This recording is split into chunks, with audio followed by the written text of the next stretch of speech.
Get booked solid. I always did hate the word booked, but it's what we use so often. Get all the clients you can get as many clients on the book. I mean, that's how we get the bigger paycheck, right? I mean, eventually you want to raise your prices, but the first step, and I've been through a lot of training programs and they all say something different, but roughly you need to be about 80% booked before you can start to raise your prices. Let's talk about how to get to that 80% or more. So it all hit me one day, and this is a little weird fact about me, a lot of you guys won't know. I started off doing artificial nails. I went to hair school. They teach you nails also. I was kind of in love with fiberglass nails. So I'm sanding on nails, putting nails on ladies' fingers, and I'm, scheduling these clients every 2 weeks because their appointments came around a lot faster than hair appointments. And I was doing a little bit of hair, but mostly nails.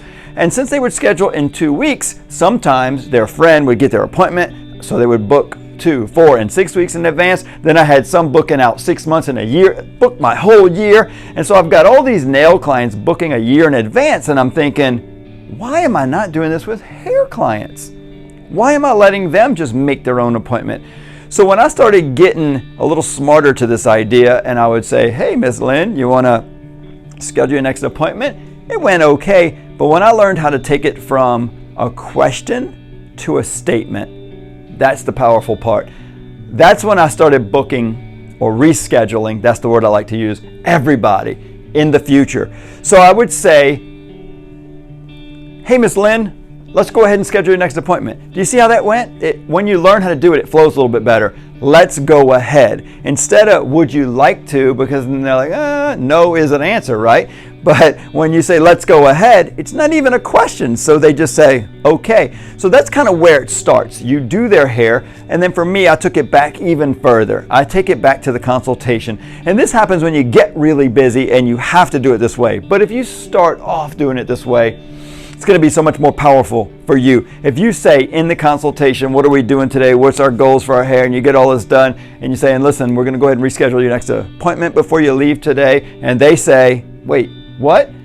I got to a point where I'd say, well, if you're not prepared to schedule your next appointment before you leave today, we probably shouldn't even do your hair today. I am so booked during this Christmas season or whatever holiday it was at this time. This is when I kind of realized what was going on here. I'd say, I'm going to be so busy during the Christmas holidays, I won't get you back in if you don't reschedule today. So I started taking that throughout the year and saying, you know what? I'm starting to get so booked now. Of course, you can start it before you actually get booked and say, if you can't commit to making your next appointment before you leave today, we probably shouldn't even do your hair at all. That's a bold statement, I realize, but that's what's going to get you booked solid. That's what's going to show your clients that you have the confidence to make them happy that they should be coming back. They do it for their doctor, they do it for their dentist. Why wouldn't they do it for you? You have to act like the professional they want. You have to act like the professional you want them to treat you like. So if you're acting like that and you're getting them to schedule their next appointment, then what will happen is they schedule their next appointment, and then when they come back in, after they've done it 2 or 3 times, you're like, you know what, Miss Lynn? We've been scheduling you every 4 weeks for the last 2 or 3 appointments. Let's just go ahead and book it out through the year. So I got to the point where in October, I would take every single client and I would just go ahead and say, how's that day and time working for you? Schedule change, anything changing? We'll book you all the way through the year, and I would actually schedule them through the next January or February.